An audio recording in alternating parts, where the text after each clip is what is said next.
രാത്രി തുറക്കുന്ന വാതിൽ. ഗ്രാമത്തിന്റെ അറ്റത്ത്. വൈദ്യുതി പോലും ശരിയായി എത്താത്ത ഒരു പഴയ വീട് ഉണ്ടായിരുന്നു. പകൽ ആ വീട് സാധാരണ പോലെയാണ് തോന്നുക. പക്ഷേ രാത്രി 12 കഴിഞ്ഞാൽ ആ വീട്ടിലെ വാതിൽ സ്വയം തുറക്കപ്പെടും എന്ന് ഗ്രാമക്കാർ വിശ്വസിച്ചു. അതുകൊണ്ടാണ് അവിടെ ആരും താമസിക്കാത്തത്.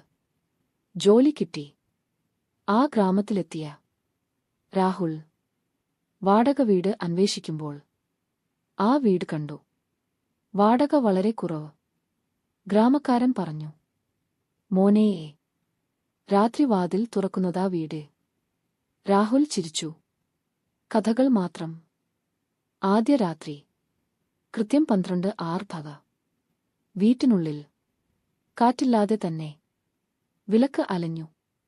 അടുക്കള ഭാഗത്തുനിന്ന് നഖം കൊണ്ട് നിലം ചീർത്തുന്ന ശബ്ദം.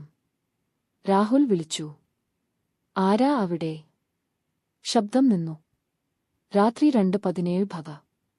വാതിലിനരികിൽ നിന്ന് പതിഞ്ഞൊരു വിളി. വാതിൽ തുറക്കേല്. ശബ്ദം രാഹുലിന്റെ അമ്മയുടേതുപോലെ. പക്ഷേ അമ്മ മരിച്ചു 5 വർഷം മുൻപ്. രാഹുൽ വിയർന്നു. അവൻ പതിയെ കണ്ണാടിക്ക് മുന്നിൽ നിന്നു. കണ്ണാടിയിൽ തന്റെ മുഖം മാത്രം. പിന്നിൽ നോക്കാൻ ധൈര്യം വന്നില്ല. അപ്പോൾ കണ്ണാടിയിലെ പ്രതിബിംബം പുഞ്ചിരിച്ചു. രാഹുൽ പുഞ്ചിരിക്കില്ലായിരുന്നു.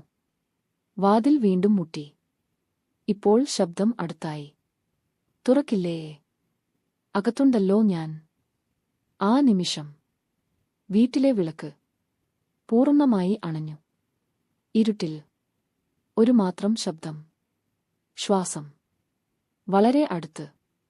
രാവിലെ ഗ്രാമക്കാർ വീട്ടിലേക്ക് വന്നപ്പോൾ വാതിൽ തുറന്നുകിടക്കുന്നു. രാഹുൽ ഇല്ല. അകത്ത് മേശപ്പുറത്ത് ഒരു പേപ്പർ. അതിൽ എഴുതിയിരുന്നു, രാത്രി വാതിൽ തുറക്കുന്നത് പുറത്തുള്ളവർക്കല്ല, അകത്തുള്ളവരെ മാറ്റാനാണ്. ഇന്നും ആ വീട്ടിൽ രാത്രി 12 കഴിഞ്ഞാൽ വാതിൽ തുറക്കും. പക്ഷേ അത് തുറക്കുന്നത് ആരാണ്? ഇന്ന് രാത്രിജ് നിങ്ങളുടെ വാതിൽ സ്വയം തുറന്നാൽ നിങ്ങൾ നോക്കുമോ?